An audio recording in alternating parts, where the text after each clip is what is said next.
সবাই কেমন আছো? অনেকদিন বাড়িতে ছিলা, কেমন ছুটি কাটাইছো পরীক্ষার না? ভালো লাগছে তোমাদের? আজকে মাদ্রাসায় এসে কেমন লাগছে?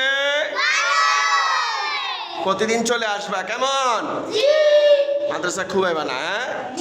খুবাইলে তোমরা ফিসে পড়ে যাবে। কোথায় পড়ে যাবে? পড়া পিছনে চলে যাবে। আচ্ছা, আজকে আমরা কত নম্বর হাদিস শিখবো? বলো আমার সাথে, 21 নম্বর হাদিস শরীফ। লা ইয়াদখুলুল জান্নাতা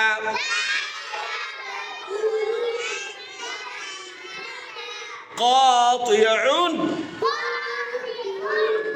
হাদিস শরীফের অর্থ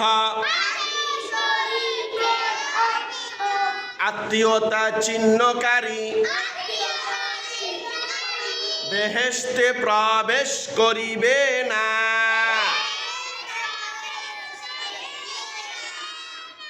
কোথায় প্রবেশ করিবে না? আত্মীয়তা বজায় রাখতে হবে, কেমন? সবার সাথে সুন্দর সম্পর্ক রাখবা, ঠিক আছে নি? ঠিক আছে, কালকে শিখিয়ে আসবা, কেমন?